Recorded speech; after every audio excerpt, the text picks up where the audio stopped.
21वीं सदी में वर्ल्ड वॉर के दौरान केमिकल के इस्तेमाल से धरती पर बहुत तबाही हुई है और अब वहाँ की हवा जहरीली हो चुकी है। रहने लायक सिर्फ दो ही जगह बची है, यूनाइटेड फेडरेशन ऑफ ब्रिटेन और द कॉलोनी। कॉलोनी में गरीब लोग रहते हैं जो बहुत लंबा सफर तय करके हर रोज काम करने ब्रिटेन आते हैं और इस लंबी दूरी को पार करने का सिर्फ एक ही रास्ता है, द फॉल। ये एक एलिवेटर है जो जमीन के ऊपर नहीं बल्कि उसके अंदर चलता है। ये धरती के ग्रेविटेशनल फोर्स की मदद से चलता है और कुछ ही मिनटों में कॉलोनी से यूएफडी पहुंच जाता है। मैं थोड़ा घायल हूँ और बेहोश भी। एक लड़की मुझे उठाती है और हम दोनों भागने लगते हैं। कुछ रोबोटिक पुलिस हैं जो हमारे ऊपर हमला कर रहे हैं। हम उनसे बचकर भाग रहे हैं और इसी बीच में उस लड़की को आई लव यू कहता हूँ और वो मुझसे कहती है अब बता रहे हो। हमले तेज हो जाते हैं और हम फिर भागने लगते हैं। रोबोटिक पुलिस मुझ पर अलग किस्म के हथियार से वार करती है। मैं कमजोर पड़ने लगता हूँ। मेरा और उस लड़की का साथ छूट जाता है। अचानक मेरी आँख खुल जाती है। ये मेरा सपना था। यही सपना मुझे रोज आता है जिनका मतलब मैं समझ नहीं पाता हूँ। मैं अपने इसी सपने की वजह से आजकल बहुत परेशान हूँ। मेरी बीवी लोरी भी नहीं समझ पा रही है कि ऐसा क्यों हो रहा है। तभी लोरी को यूएफबी से कॉल आता है। लोरी एक यूएफबी एजेंट है और ब्रिटेन में बम धमाका हुआ जिसकी वजह से लोरी को काम पर निकलना पड़ा। पिछले कुछ महीने से ब्रिटेन में 4-5 धमाके हो चुके हैं। यूएफबी के चांसलर कोहेगन का कहना है कि ये हमले मथाइस द्वारा करवाए जा रहे हैं। उनका मानना है कि मथाइस कॉलोनी के लोगों को यूएफबी से आजाद करवाना चाहता है और वो ऐसा शांतिपूर्वक नहीं बल्कि खूनी संघर्ष से हासिल करना चाहता है। मथाइस के हिसाब से यूएफबी कॉलोनी के लोगों का शोषण करता है और उन्हें बराबरी का अधिकार नहीं देता। आज हुए हमले के लिए कार्ल हाउजर जिम्मेदार है जो मथाइस का राइट हैंड है। मैं भी काम पर निकलता हूँ। रास्ते में मुझे एक रिकॉल का एडवर्टाइजमेंट दिखता है। रिकॉल का दावा होता है कि वो अपनी टेक्नोलॉजी और केमिकल की मदद से किसी के भी दिमाग में अच्छी यादें प्लांट कर सकते हैं। यादें प्लांट करने के बाद इंसान को सचमुच में ऐसा लगता है कि ऐसा उसकी जिंदगी में हो चुका है। मुझे सुनने में ये दिलचस्प लगता है। मैं द फॉल में पहुँचता हूँ और हैरी से मिलता हूँ। हैरी मेरे साथ फैक्ट्री में काम करता है और मेरा अच्छा दोस्त है। मैं उसे बताता हूँ कि कुछ दिनों से मैं ठीक से सो नहीं पा रहा हूँ और मुझे एक ही सपना बार बार आता है। हैरी को लगता है कि ऐसा मेरे साथ वर्कलोड की वजह से हो रहा है। कंपनी में पहुँचने पर पता चला कि आज सुबह हुए धमाके की वजह से चांसलर कोहेगन कॉलोनी को मिलने वाली मानवीय सहायता को रोककर अब उस पैसे को रोबोटिक पुलिस बनाने में खर्च करने वाले हैं। चूँकि हमारी कंपनी रोबोट्स बनाती है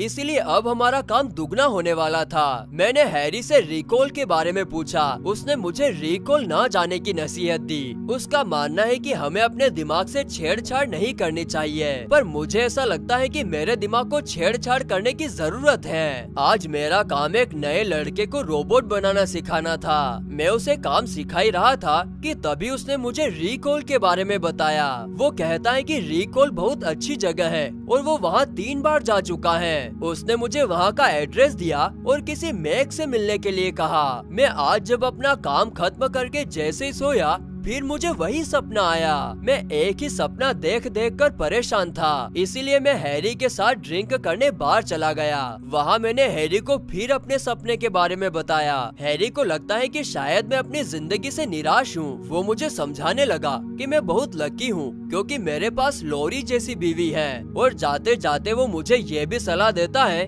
कि मुझे अपनी जिंदगी के मसले जल्दी ही सुलझा लेना चाहिए वरना मेरी जिंदगी उलझ जाएगी। वहाँ मैं मैक से मिला। उसने मुझे बताया कि रसायनों द्वारा मैं अपने किसी भी सपने को यादों में बदल सकता हूँ। मैं चाहूँ तो कोई अमीर आदमी, कोई विश्व स्तर का खिलाड़ी या कोई खुफिया जासूस भी बन सकता हूँ। मैंने डिसाइड किया कि मैं खुफिया जासूस बनूंगा। वो लोग मुझे एक कुर्सी पर बिठाते हैं और कुछ केमिकल मेरे अंदर डालते हैं। केमिकल डालने से पहले उन्होंने मुझे चेतावनी दी कि मेरे जो भी राज है वो मैं उन्हें बता दूं, वरना मेरे दिमाग में गड़बड़ हो जाएगी। पर मेरी याददाश्त में ऐसा कोई राज था ही ही नहीं जिसे मुझे बताना पड़े। अब रिकॉल का प्रोसेस स्टार्ट हो जाता है। जैसे ही वे लोग मेरे अंदर रसायन डालते हैं, अचानक सिस्टम में हलचल होने लगती है। मैं गुस्से में आकर तुरंत रासायनिक प्रक्रिया रोकने के लिए कहता है। मैं समझ नहीं पा रहा था कि ये सब क्या हो रहा है। मैक मुझ पर बंदूक तान देता है और पूछता है कि मैं वहाँ क्यों आया हूँ। उसके हिसाब से मैं कोई धोखेबाज हूँ जिसने राज छुपाया है और मैं ऑलरेडी एक खुफिया जासूस हूँ। इससे पहले कि मैं कुछ समझ पाता,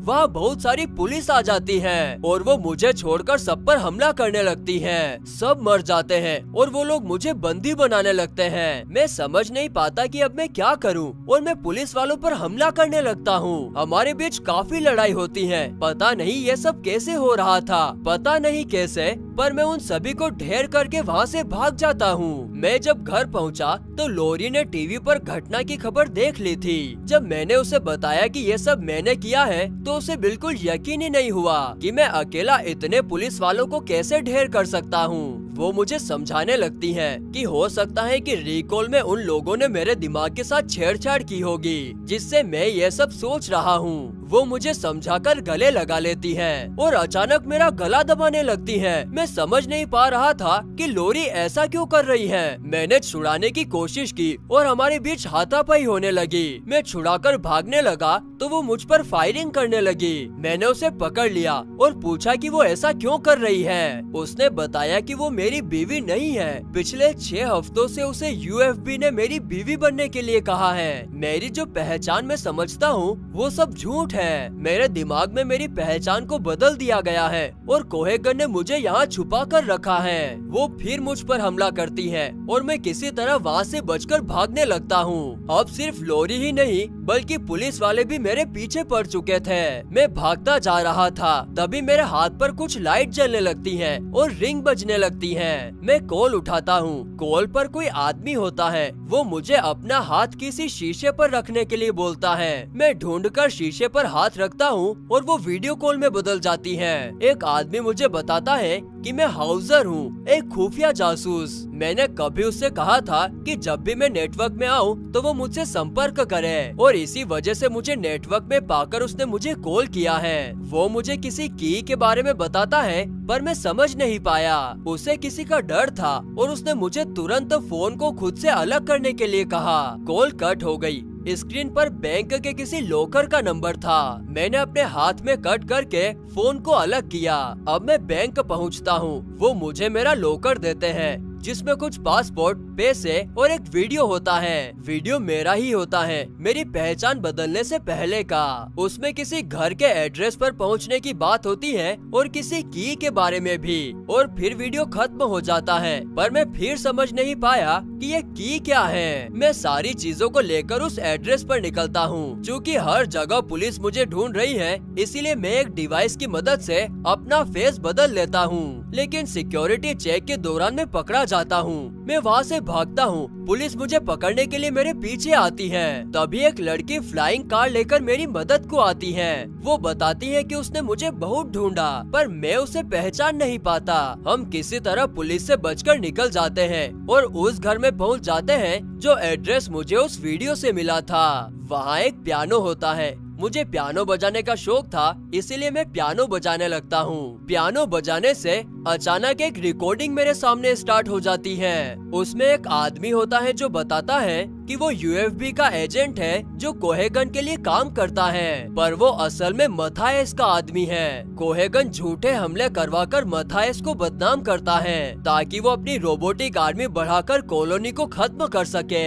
पर उसके और मेरे दिमाग में एक कोड है जिससे रोबोटिक पुलिस को बंद किया जा सकता है और मुझे मथायस तक पहुंचकर अपने दिमाग से कोड निकलवाना होगा जिससे कोहेगन हार जाए। इतना कहकर वो रिकॉर्डिंग बंद हो जाती है। तभी वो लड़की आ जाती है जिसने मुझे बचाया था। वो मुझे हाउजर कहकर बुलाती है पर मैं उसे समझाता हूँ कि मेरा नाम डोगलस है। वो मुझे मेरे बारे में हर वो चीज उल्टा बताती है जो मैं अपने बारे में जानता हूँ। मुझे उस पर यकीन नहीं आता और मैं वहाँ से जाने लगता हूँ। तभी वो मुझे मेरे हाथ पर लगे निशान के बारे में बताती है। वो निशान जिसे मैं आज तक रोबोट बनाने के दौरान लगी चोट समझता था, उसे वो बंदूक का निशान बताती है। वो बताती है कि एक हमले के दौरान हम दोनों ने हाथ पकड़ कर रखा था और एक गोली हम दोनों के हाथ से होकर गुजरी थी, इसलिए ऐसा ही निशान उसके हाथ पर भी है। वो मुझे याद दिलाने की कोशिश कर ही रही थी कि तभी वहाँ पर पुलिस आ जाती है। हम भागते हैं पर पुलिस हमें हर तरफ से घेर लेती है। इस बार पुलिस के साथ हैरी भी आता है।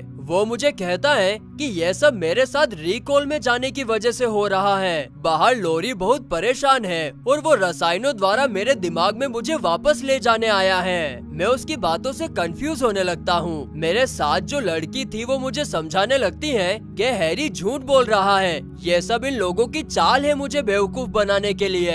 पर हैरी उस पर बंदूक तान देता है और कहता है कि यह सब मेरा भ्रम है, मैं अपने दिमाग में फंस चुका हूँ। वो अपनी बंदूक उस लड़की को दे देता है और कहता है कि मुझे इस भ्रम से निकालने के लिए उस लड़की को गोली मारनी होगी। मैं डिसाइड ही नहीं कर पा रहा था कि मुझे क्या करना चाहिए। तभी मैंने देखा कि उस लड़की के आंख से आंसू निकल रहे हैं। मैं समझ जाता हूँ कि यह सब हैरी झूठ बोल रहा है और मैं हैरी पर गोली चला देता हूँ और वो गिर जाता है। मेरे गोली चलाते ही सब बदल जाता है। वहाँ मौजूद पुलिस वाले और लोरी दोनों ही हम पर फायरिंग करना शुरू कर देते हैं। हम वहाँ से भागते हैं और लोरी हमारे पीछे आती है। वो कहती है कि कोहेगन को अब भी मेरे जैसे काबिल एजेंट के वापस आने का इंतजार है, पर वो मुझे गद्दार मानती है और ऐसा कहकर वो फिर हमला करती है। हमें रास्ते में स्क्रीन पर एक खबर पता लगती है कि कोहेगन ने झूठी अफवाह फैला दी है कि यूएफबी पर जो हमले हो रहे हैं उसके लिए फंडिंग कॉलोनी से आ रही है। जिसके बाद हम फैसला करते हैं कि हम मथायस के पास जाएंगे। मुझे वहाँ जाकर पता चलता है कि मेरे साथ जो लड़की थी वो मेलिना है और वो मथायस की बेटी है। मथायस वॉर के बाद भी सेफ्टी के साथ उन्हीं इलाकों में रहता है जहाँ की हवा जहरीली हो चुकी है। यहाँ कोई नहीं आता जाता और इसीलिए आज तक कोई मथायस को नहीं ढूंढ पाया। वहाँ जाकर मुझे एहसास हुआ कि वहाँ हर कोई मुझे जानता है सिवाय मेरे। मैं मथायस से मिलता हूँ। वो मुझसे पूछते हैं कि मैं क्या चाहता हूँ। मैंने बताया कि मैं अपनी याददाश्त वापस लाना चाहता हूँ। उसने बताया कि उसे पता चला है कि मेरे दिमाग में एक ऐसी की है जो उन्हें बचा सकती है, इसीलिए वो मेरे दिमाग को स्कैन करने लगते हैं। तभी सिस्टम में हलचल होती है और अचानक से कोहेगन की वीडियो आ जाती है। वो कहता है कि वो मथायस के पास आ रहा है। हम सब समझ जाते हैं कि मथायस को पकड़ने के लिए कोहेगन ने मेरे दिमाग का इस्तेमाल किया है। जो रिकॉर्डिंग मुझे मिली थी वो फेक थी। तभी कोहेगन और उसकी पुलिस वहाँ पहुँच जाती है और हम पर हमला करने लगती है। वो लोग मथायस को मार देते हैं और वहाँ से कॉलोनी के सारी इन्फॉर्मेशन लेकर निकल जाते हैं। कोहेगन मेलिना को गुमराह करने के लिए झूठ कहने लगता है कि ये सब मैंने जानबूझकर किया था, मथायस को मरवाने के लिए। ये सब मेरा प्लान था और मैं मेलिना को बेवकूफ बना रहा हूँ। मैं मेलिना को समझाने लगा कि ये सब झूठ बोल रहे हैं, पर कोहेगन का प्लान अभी बाकी था। उसने मेलिना को बंदी बना लिया ताकि उससे वो मीडिया में मथायस के खिलाफ बयान दिलवा दे और मेरी याददाश्त मिटाकर मुझे यूएफबी का एजेंट बना ले। कोहेगन मुझे वहाँ छोड़कर मेलिना को लेकर चला जाता है। उसकी पुलिस मेरी याददाश्त भुलाने के लिए मुझे बंदी बनाने लगती है, पर उनमें से एक वो आदमी होता है जिसने सबसे पहले मुझे कॉल कर की के बारे में बताया था। वो मेरी मदद करता है और मैं वहाँ से भाग निकलता हूँ। कोहेगन झूठी खबरें फैलाकर अपनी पूरी रोबोटिक आर्मी को द फॉल से कॉलोनी भेजकर हमले की तैयारी में लग जाता है। मैं द फॉल में पहुँचता हूँ जहाँ मेलिना को बंदी बनाकर रखा गया था। मैं मेलिना को समझाता हूँ कि कोहेगन ने मेरे बारे में जो भी बोला था वो झूठ था। मुझे याद है वो मेरे सपने वाली लड़की है जिसे मैं हमेशा सपने में बचाता था। मेरी याददाश्त भूलने के बाद भी वो मुझे याद थी। हम एक साथ आगे बढ़ने लगते हैं। तभी वहाँ पुलिस आ जाती है। वो हम पर हमला करने ही वाले होते हैं कि द फॉल धरती के केंद्र में पहुँच जाता है, जहाँ जाने के बाद ग्रेविटेशनल फोर्स काम नहीं करती। हर चीज पकड़ से छूटने लगती है और इसी वजह से पुलिस वालों से हथियार छूट जाते हैं। क्योंकि मुझे द फॉल से आने जाने की आदत थी, इसीलिए मैं लपक कर हथियार पकड़ लेता हूँ और सभी पुलिस वालों को मारकर वहाँ से निकल जाता हूँ। लोरी और पुलिस वालों को लेकर वहाँ पर पहुँचती है पर हम इमरजेंसी दरवाजा खोलकर वहाँ से निकल जाते हैं। हम जब ऊपर पहुँचते हैं तो वहाँ कोहेगन होता है। मेरी उससे लड़ाई होने लगती है। वो मुझ पर गोली चलाने वाला होता है कि तभी मेलिना मुझे बचा लेती है और तब तक वो सारे बम फट जाते हैं जो मैंने द फॉल में घुसते वक्त लगाए थे। इस ब्लास्ट से कोहेगन, उसकी रोबोटिक आर्मी और द फॉल सब नष्ट हो जाता है। मैं और मेलिना बच जाते हैं। अगली सुबह जब मेरी आंखें खुलती हैं तो मेरे बॉडी में पट्टियां लगी होती हैं, पर मैं सुरक्षित था। मेरे सामने मुझे मेलिना दिखती है, पर उसके हाथ पर वो निशान नहीं होता जो उसके हाथ पर पहले था। मैं समझ जाता हूँ कि ये मेलिना नहीं है। वो भेष बदलकर लोरी होती है। वो फिर मुझ पर हमला करने लगती है। हमारी लड़ाई होती है और मैं लोरी को मार गिराता हूँ। मैं मेलिना से मिल जाता हूँ और कॉलोनी के लोग द फॉल और कोहेगन के खत्म होने पर आजादी की खुशी मनाते हैं।